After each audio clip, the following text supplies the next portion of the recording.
Good morning. It is well known that pancreatic cancer has the highest mortality rate of all cancers, making a diagnosis a virtual death sentence.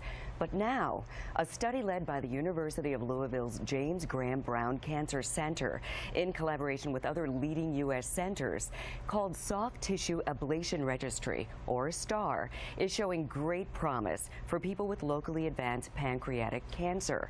Diagnosed at 50 years old, Judy Kelly, who was given just months to live, is now more than 4 years in remission and thriving.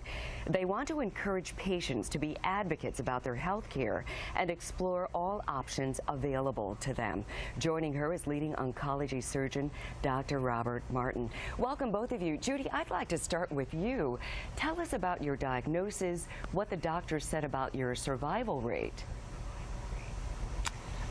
In August of 2010, I was diagnosed with stage 3 inoperable pancreatic cancer.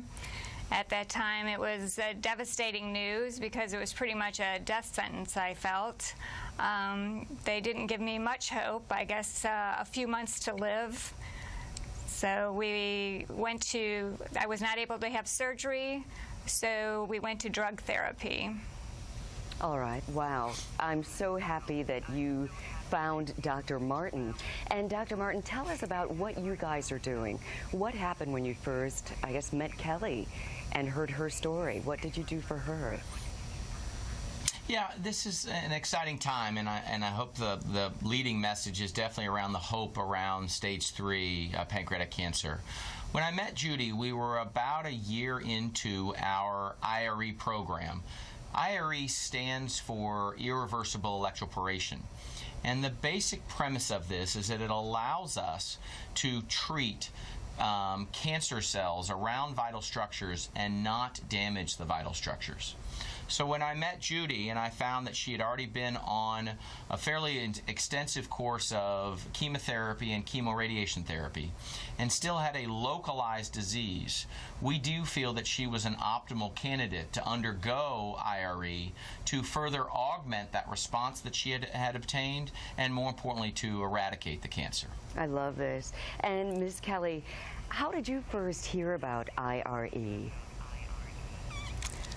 My family searched and searched over the internet, and like I said, we had already been through chemo, radiation chemo, and more chemo, and it was kind of a do or die. And my sister got a hold of an article on the internet that a gentleman was doing it in Arkansas, but he was only doing it on the liver, and so he recommended Dr. Martin to us. Wow, this is incredible news for anybody, because as I said in the intro, when you hear about pancreatic cancer, it's just automatic. I mean, it's never been any hope like we have right now. Dr. Martin, who basically can qualify for this kind of treatment? That's a great question. So the main focus is right now is in patients with stage 3 pancreatic cancer. Those are the patients that have invasion of vital structures, commonly blood vessels that either provide blood to the liver or provide blood to the intestines. So that's really sort of what I call inclusion number 1. Inclusion number 2 is they do need to be fit enough to undergo an operation. We still have not optimized the minimally invasive or non-surgical technique with this. So if they meet those two criteria, then by definition they are potentially eligible for IRE. Yeah. We're excited about this because our recent data that we just presented last Thursday in San Diego has demonstrated that with the use of IRE on top of chemotherapy, we've actually been able to double the overall survival when you compare it to just standard chemotherapy or chemoradiation therapy alone. Wow, that's incredible news. What about other types of cancers? Are you able to use this IRE on other types as well? Again, another great question. So the short answer is yes. There have been hundreds of patients that have been treated with IRE for locally advanced cancers involving the liver, the kidney, as well as multiple areas within the abdomen as well as lung. It has been found to be safe and effective in those selected patients where that local tissue destruction can be translated into an improvement in quality of lifetime. Very good. Well, it's exciting. I'm so happy about what you're doing, and you're able to help so many people. Just very quickly, while we're wrapping up, tell people where they can get information about this. Right. I think the two areas. First, you can go to the University of Louisville Division of Surgical Oncology website. We have a patient information and portal there to really learn about what's involved, as well as for physicians.